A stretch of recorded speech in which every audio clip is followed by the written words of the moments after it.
Dear student, अस्सलाम वालेकुम। आज हमने डिस्कस करना है टॉपिक, जो हमारा टॉपिक है वो है पाथवे ऑफ वाटर। कि आखिर रूट से पानी जो है वो main vascular bundle, main xylem तक पहुंचता है तो कैसे पहुंचता है, और जब वो पहुंचता है तो कौन कौन से जो है वो चैनल्स या कौन कौन से जो पाथ है, कौन कौन सा जो रूट है वो फॉलो करता है। जब हम बात करते हैं रूट की, तो रूट की खासियत होती है, रूट के एनाटॉमी को देखते हैं तो सबसे बाहर वाली जो रूट की लेयर होती है, सबसे बाहर वाली जो रूट की लेयर होती है, इसे कहा जाता है एपिबलीमा। अब ये जो सबसे बाहर वाली लेयर मौजूद है इसे एपिबलीमा कहा जाता है, और ये एपिबलीमा है जो क्या करती है, जो एपिडर्मिस के तौर पर काम करती है। इसके ऊपर आउटग्रोथ मौजूद होती हैं। ये जो आउटग्रोथ इसके ऊपर मौजूद होती है, इस आउटग्रोथ को कहा जाता है कि ये क्या है, ये है रूट हेयर। अब ये रूट हेयर से पानी ने जो है वो मूव करना है, फ्लो करना है, कहाँ तक, इसने आना है जाइलम तक। अब यहाँ से पानी ने जाइलम तक जाना है तो वो किस तरह जाएगा उसे हम डिस्कस करेंगे। इसका मतलब है कि रूट हेयर से पानी जो है एपिडर्मिस से गुजरेगा। एपिडर्मिस के बाद सेवरल लेयर सेल्स मौजूद है जिसे कॉर्टेक्स कहते हैं। अब ये एपिडर्मिस या एपिबलीमा से गुजरेगा, उसके बाद जो है इसने कॉर्टेक्स से गुजरना है, और कॉर्टेक्स से गुजरने के बाद ये जाएगा मिडल लेयर में जिसे कहते हैं एंडोडर्मिस। एंडोडर्मिस जो है ये क्या करती है, ये वास्कुलर बंडल को कॉर्टेक्स से क्या करती है, सेपरेट करती है। उसके अंदर मौजूद होता है पेरिसाइकल, और पेरिसाइकल के बाद जाइलम और फ्लोएम मौजूद होती है। अब ये जाइलम और फ्लोएम मौजूद होती है, इसने जाइलम तक पहुंचना है। किस तरह पहुंचना है, ये कौन कौन से चैनल को यूज करता है, तो बेसिकली हम कह सकते हैं कि वाटर जो है ड्यूरिंग इट्स फ्लो, वाटर जो है ड्यूरिंग इट्स क्या होता है, ट्रांसपोर्टेशन, तीन तरह के क्या करता है वो मैकेनिज्म, तीन किस्म के चैनल जो है वो यूज करता है। तो तीन मेथड है, उसे हम डिस्कस करते हैं। पहला मेथड मौजूद होता है जिसे कहते हैं एपोप्लास्ट। एपोप्लास्ट को समझाते हैं, थोड़ी सी आपने तवज्जो देनी है ताकि आपको बात क्लियर हो जाए। अब ये मौजूद ये है कि ये पाए जाते हैं क्या चीज, ये मौजूद है प्लांट के सेल्स। अब ये प्लांट के सेल्स मौजूद हैं, इन प्लांट के सेल्स के अंदर क्या है, इंटर सेलुलर स्पेस मौजूद है। जब वाटर जो है वो एक सेल वाल से दूसरे सेल वाल, दूसरे सेल वाल से तीसरे सेल वाल, इसका मतलब ये है कि हम कह सकते हैं the movement of water from one cell to another cell, the movement of water from root hair to xylem, xylem तक वो जाना चाहती है तो जब वो पानी क्या होता है, जाता है और वो सेल वाल से सेल वाल जाता है, यानी कि विदाउट एंटरिंग द सेल, वो सेल्स के दरमियान जो जगह मौजूद होती हैं, सेल वाल जो मौजूद होती है, उसके साथ क्या होता है, ये ट्रांसपोर्ट होता है। तो ऐसी मूवमेंट्स को कहा जाता है एपोप्लास्ट पाथवे। तो that kind of transport of water in which water moves, water molecules moves along the cell wall to cell wall is called as apoplast. और ये जाता रहता है कहाँ तक, एंडोडर्मिस तक। ये कंटिन्यूअस होता है, लेकिन जैसे ही एंडोडर्मिस पे जाता है तो ये डिसकंटिन्यूअस हो जाता है। क्यों डिसकंटिन्यूअस होता है, क्योंकि एंडोडर्मिस के ऊपर मौजूद होते हैं कैस्पेरियन बैंड्स। अब ये जो कैस्पेरियन स्ट्रिप्स या कैस्पेरियन बैंड्स मौजूद होते हैं, ये वाटर इनसॉल्युबल होते हैं, ये पानी को अपने अंदर हल नहीं होने देते। नतीजा ये होता है कि जैसे ही वाटर यहाँ पे आता है, ये वाटर को गुजरने नहीं देते, तो वाटर क्या होता है, ये फैलता है, और इर्द गिर्द की जो जगह होती है उन्हें भी क्या करता है, उन्हें भी वॉशेस करता है, उन्हें भी वेट्स करता है, and provide a medium for chemical reaction, और उन्हें वॉश करके वेट करके फिर ये क्या होता है, मेन स्ट्रीम के अंदर दाखिल हो जाता है। तो इसका मतलब ये है कि कैस्पेरियन स्ट्रिप्स बेसिकली प्लांट्स के लिए क्या है, जरूरी है, ताकि क्या वाटर का कंटिन्यूअस फ्लो जो है रुके, और वाटर जो है इर्द गिर्द के सेल्स के अंदर भी क्या हो, मौजूद हो। तो इसका मतलब पहला पाथवे वो होता है जिसमें क्या होता है, जिसमें वाटर जो है एक सेल से दूसरे सेल में जाता है, किसके जरिए, थ्रू जो है cell wall to cell wall, is called as apoplast pathway.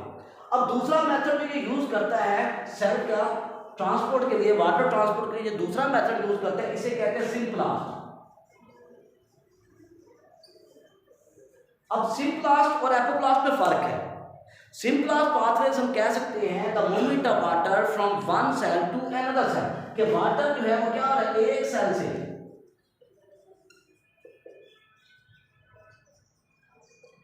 Water जो है वो एक सेल से दूसरे सेल में ट्रांसपोर्ट कर रहा है थ्रू साइटोप्लाज्म,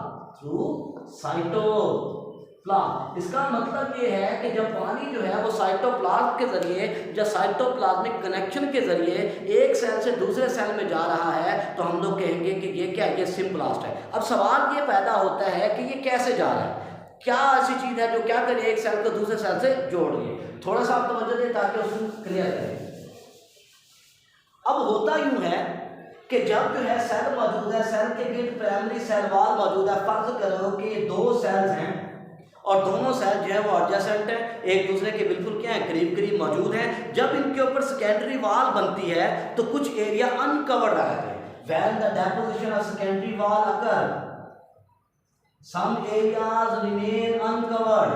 वो एरिया जो अनकवर्ड रह जाते हैं वो छोटे छोटे पोर्स बनाते हैं। अब वो जो छोटे छोटे पोर बनाते हैं उन्हें कहा जाता है पिट फील्ड्स।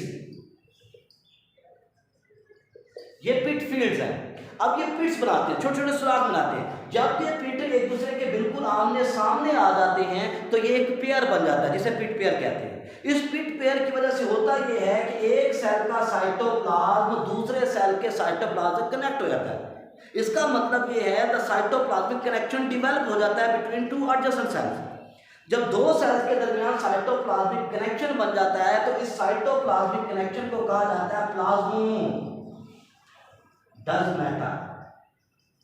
इसका मतलब ये है कि जब एक सेल से पानी दूसरे सेल में जाएगा साइटोप्लाज्मिक कनेक्शन की वजह से या जो जाएगा प्लाज्मोडर्मेटा के जरिए, तो ऐसी ट्रांसपोर्ट को नाम दिया जाता है किसका, सिम्प्लास्ट पाथवे। और सिम्प्लास्ट पाथवे के अंदर जो है प्लांट के अंदर क्या मौजूद है, साइटोप्लाज्मिक कनेक्शन मौजूद है। क्यों बने हैं, क्योंकि सेकेंडरी वॉल की डेपोजिशन के दौरान जो है कुछ एरिया अनकवर्ड रहेंगे, कुछ एरिया पोर्स की शक्ल में रहेंगे। वो एरिया जो पोर्स की शक्ल में रहेंगे हमने उन्हें कहा कि ये क्या है, ये पिट फील्ड्स हैं। और जब पोर्स एक दूसरे के सामने आए तो हमने कहा कि ये क्या, ये पिट पेयर है। और पिट पेयर होने की वजह से दो सेल्स का साइटोप्लाज्म आपस में क्या हो गया, कनेक्ट हो गया। इसी तरह बहुत सारे सेल्स का साइटोप्लाज्मिक कनेक्शन मौजूद होता है, प्लाज्मोडर्मेटा मौजूद होते हैं। और इस वजह से क्या होता है, वाटर जो है एक सेल से दूसरे और दूसरे से तीसरे में जाता रहता है।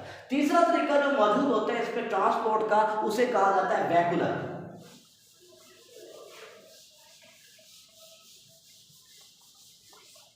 द थर्ड मेथड जो ट्रांसपोर्ट का मौजूद है, इस मेथड को कहा जाता है वैक्यूलर।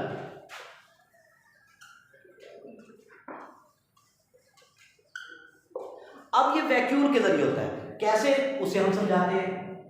ये फर्ज करें हमारे पास एक सेल मौजूद है। प्लांट सेल की खासियत ये होती है कि जब वो मैच्योर होता है तो उसमें बहुत सारे वैक्यूल होते हैं, लेकिन जैसे जैसे मैच्योर होता रहता है तो ये वैक्यूल आपस में कोअलाइंस कर जाते हैं और कोअलाइंस करने के बाद, मिलने के बाद एक सेंट्रल वैक्यूल बनाते हैं। अब ये सेंट्रल वैक्यूल जो है सेंटर में होता है और नतीजा ये होता है कि न्यूक्लियर और बाकी ऑर्गेनेली जो क्या होते हैं इसके पेरिफेरल रीजन पर मौजूद होते हैं। अब पानी आया, एंटर हुआ, क्योंकि जो सेल वॉल होती है फ्रीली परमिएबल होती है। पानी एंटर हुआ, जैसे ही एंटर हुआ तो वैक्यूम ने क्या किया, उस पानी को ऑब्जर्व कर लिया। जब वैक्यूम ने उस पानी को ऑब्जर्व कर लिया तो वैक्यूम ने जैसे ही पानी को ऑब्जर्व किया तो वो क्या हो गया, वो टर्जिड हो गया। अब जितना भी वाटर मौजूद था वो सारा सैप की शक्ल में वैक्यूम के अंदर क्या हो गया, जमा हो गया। अब जब जमा हो गया तो वैक्यूम ने क्या किया, वैक्यूम ने किया ये कि बाद में कॉन्ट्रैक्ट हुआ और कॉन्ट्रैक्ट होने के बाद उसने पानी को क्या किया, एक्सोऑस्मोसिस के जरिए खारिज किया। एंडोऑस्मोसिस के जरिए वो एंटर हुआ, एक्सोऑस्मोसिस से क्या हुआ, वो खारिज हुआ। अब जैसे ही खारिज हुआ तो उसके साथ मौजूद जो और सेल था, एडजेसेंट सेल्स, उसने क्या किया, उसने इस पानी को ऑब्जर्व किया। अब जैसे उसने ऑब्जर्व किया तो वो पानी जो है किसने ऑब्जर्व किया, दूसरे सेल के वैक्यूल ने। वो पानी दूसरे सेल के वैक्यूल के अंदर एंटर हो गया। जैसे ही वो उसके अंदर एंटर हुआ उसका वैक्यूल में क्या हुआ, स्वेलअप कर गया, टर्जिड कर गया। अब उसके बाद उसने कॉन्ट्रैक्ट किया तो फिर पानी जो है तीसरे सेल में गया और तीसरे सेल के वैक्यूल ने उसे क्या कर लिया, ऑब्जर्व कर लिया। तो इसका मतलब ये है कि इसके अंदर क्या हो रहा है, वन सेल जो है वो क्या कर रहा है, one cell vacuole is observing water and after observing it is releasing water. तो पानी क्या हो रहा है, वैक्यूल टू वैक्यूल मूव कर रहा है। एक सेल का वैक्यूल जज्ब कर रहा है फिर उसे खारिज करता है, दूसरे सेल का वैक्यूल उसी पानी को जज्ब करता है फिर खारिज कर देता है। तो इस तरह वाटर जो है वो ट्रांसपोर्ट हो रहा है एक सेल से दूसरे सेल्स के जरिए थ्रू वैक्यूलर, वैक्यूल के जरिए हो रहा है। तो ऐसे हम पाथवे को कहते हैं कौन सा, वैक्यूलर पाथवे। तो बेसिकली जो है रूट से जो है वाटर जो है मूव करना है कहाँ पर, वो मूव करना है जाइलम तक और वो फॉलो करता है तीन पाथवे। पहला है cell wall to cell wall जिसे हमने कहा एपोप्लास्ट, दूसरा मौजूद है फ्रॉम साइटोप्लाज्मिक कनेक्शन जिसे प्लाज्मोडर्मेटा कहते हैं, सिम्प्लाज्म, और तीसरा जो मौजूद है वो है वैक्यूलर, जिसमें क्या होता है वैक्यूल टू वैक्यूल जो है फॉलो करता है। तो इसका मतलब ये है कि रूट हेयर से पानी जो है वो जाइलम तक पहुंचा है, किसकी शक्ल में, इन तीनों पाथवे को फॉलो करते हुए पहुंचा है। लेकिन जैसे ही वो एंडोडर्मिस में पहुंचा, वहां पे कैस्पेरियन बैंड थे और उन्होंने उसकी जो है फ्लो है उसे डिसकंटिन्यूअस कर दिया, और उससे फायदा ये हुआ कि इर्द गिर्द के सेल्स को भी क्या हो गया, वाटर की सप्लाई मिली, मीडियम मिला, और उसके बाद जो है उन्हें भी रिएक्शन करने का मौका मिला, और इस तरह जो है ये ट्रांसपोर्ट जो है ये चलती रही। इसे हम कहते हैं कि ये क्या है, ये है वाटर पाथवे।